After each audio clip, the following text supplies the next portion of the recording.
खरा सांग को काल बैसाखी न्यूज कड़ परवर्ती प्रसंग बलांगीर बौद्ध जलुची जेहेतु दुईटी जिला को रेड अलर्ट जारी होईछि। प्रचंड ग्रीष्म प्रवाह पाई वार्निंग जारी करछि पाणीपाग विभाग। आसंता 24 घंटा दुई जिला को गरम गुळगुळी पाई रेड वार्निंग जारी होईछि। सेबळी नुआपड़ा कलाहांडी जिला को मध्ये ऑरेंज वार्निंग जारी करा जाईछि। गरम गुळगुळी रे उपकूल सह आभ्यंतर ओडिशा घांटी हेबो। आसंता काली बलांगीर बौद्ध जिला को ऑरेंज अलर्ट जारी होईछि। एही परिस्थिति को दृष्टि रखी दिन 11 अपराह्न 3टा पर्यंत जरूरी काम नथिले बाहर को न जिबा पाई सतर्क रहिबा लागि पाणीपाग विभाग परामर्श दैछि।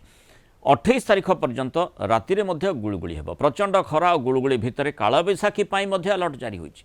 आसंता 2 तारिख पर्यंत विभिन्न जिला को कालबैशाखी चेतावनी जारी करा जायछि। मैं आलोचना करबा संपर्क में आम सहित पाणीपाग विशेषज्ञ विश्वजित साहू जोड़ी होइछन। विश्वजित साहू स्वागत करबा आलोचना को। जो भली भाबरे आमे कालबैशाखी को अपेक्षा करिछे जदियो विशेष पाणीपाग रे सेमती परिवर्तन देखा जाय नाही, किंतु प्रथम जमी आकलन करा जाउथला जे 26-27 बेलू अंततः पाणीपाग रे टिके परिवर्तन आसीबो एवं सेठी पश्चिमा वायु रो प्रभाव कथा कहा जाउथला। ए पर्यंत तार प्रभाव सेमती जणा पडु नाही काहे की?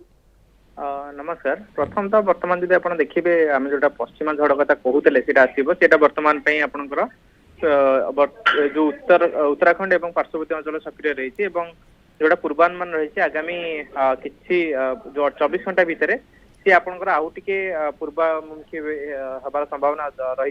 ता परवर्ती समय जदि देखबे आसंता काली ठारू ही जो पूर्वानुमान रही आपनकर कालबैशाखी जंत वर्षा ओडिसा रे स्टार्ट हिजो। विशेष कर जदि देखबे इनिशियली आभ्यंतरण एवं पश्चिम ओडिसा रे स्टार्ट होबे एवं परवर्ती समय रे विस्तृति अछि धीरे धीरे उपकूल एवं दक्षिण ओडिसा रे विस्तृति रहबे एवं जोटा हम देखुचे वर्तमान हीट वेव कंडीशन जारी रही।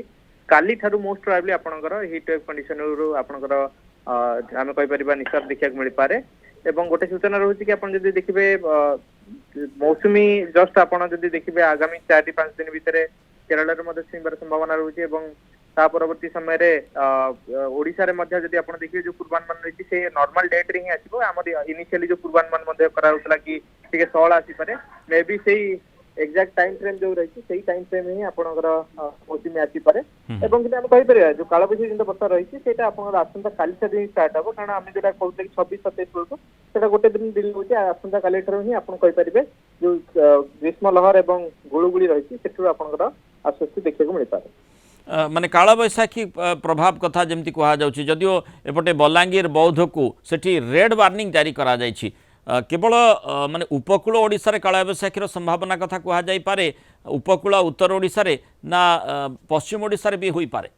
नहीं, समग्र ओडिशा परिप्रेक्षी देखा गले समग्र ओडिशा रे ही हो, कारण आपण जो पश्चिम झड़ आछि ता प्रभाव ट्रफ लाइन काली आपण जदि देखिबे काली ठारू ही राज्य उपर विस्तृति तार देखिया को मिलिबे एवं समग्र ओडिशा केवल एमती नहीं कि पश्चिम ओडिशा कि पूर्व ओडिशा समग्र ओडिशा रे ही आपनकर इंपैक्ट देखिया को मिल पारे बोले हम कहि पारे। विशेषतः आ गोटे कथा जमती पाणीपाग कारक गुड़िक काम करथांते आमे जो माने सुपर एलिनो कथा कहूचे, जोथि पाई जमती आमे पूर्वा वायुर प्रभाव देखुतिले विगत वर्ष मानकरे से प्रभाव देखिबा नाही, किंतु वर्तमान जो भली एठी पॉजिटिव आयोडी रो प्रभाव बेसी रहिबो, माने बंगोपसागर कथा जे देखिबा सेठी रहिबो बोली कहा जाउथिला, से भली संभावना गोटे नुआ माने पाणीपाग स्थिति को बदलई पारे कि नुआ करी?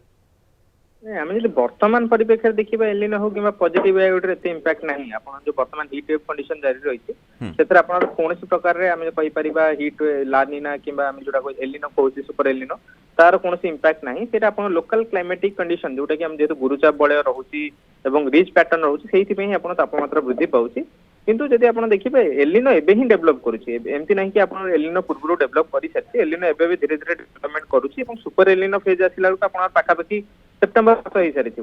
वर्तमान जो आप शुणुंट कि बहुत जगह कि आम एलिनो जो ग्रीष्म लहर देखा मिलूँ कि एलिनो जो ही आपंकर 25 ରୁ 2 तारिख बाहर को पदाक बाहर कथा ना यहाँ आम कहीपर गोटे काइंड ऑफ गुजब, कारण आप लोकल क्लाइमेटिक फैक्टर ही प्रभाव रे ही तापमात्रा वृद्धि पाउछि एवं आगामी दिन में जोटा आम कहले कि आसंता काली तापमात्रा धीरे धीरे कमिबो एवं एटा नॉर्मल कंडीशन। किंतु हाँ चलित वर्ष आपनकर हीट वेव और गुळगुळी जो मात्रा रही बहुत अधिक देखा मिलछि, सेटा गोटे चिंताजनक विषय कि आपन जते क्लाइमेट रे जदि देखिबे जो हमर क्लाइमेटिक प्रोजेक्शन थाए कि वायुमंडल जदि 1 डिग्री किंबा 0.5 डिग्री सेल्सियस आड होछि तेबे सेही अंचल रे जो जलीय धारणर क्षमता जोटा आम ह्यूमिडिटी कहूचे सेटा मध्ये बहुत बेसी बढ़ी जाए, जहाँ प्रभाव में आप देखिए विगत वर्ष मान गुळगुळीर परिमाण जदि देखिबे एवं उष्म रात्रि बहुत परिमाण वृद्धि पाई, जोटा गोटे चिंताजनक विषय बोली हम कहि परिबा। बहुत बहुत धन्यवाद श्रीयुक्त विश्वजित साहू आलोचन आम सहित मतामत रखिथिबारु।